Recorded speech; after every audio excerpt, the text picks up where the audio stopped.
Guys, may hapon no.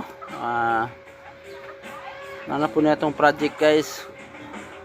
Naman po mayroon naman ng paggawa sa atin ng gate no.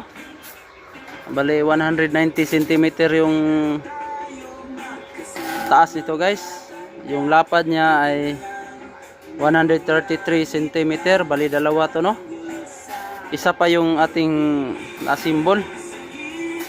Bali yung ginamit natin na tubular guys is ano, yung 2mm, 2x3, 1x2.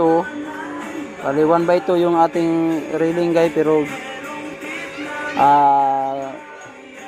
2 inches rin ang gapping natin dito no, sakto-sakto lang. Yan ating student no, welder.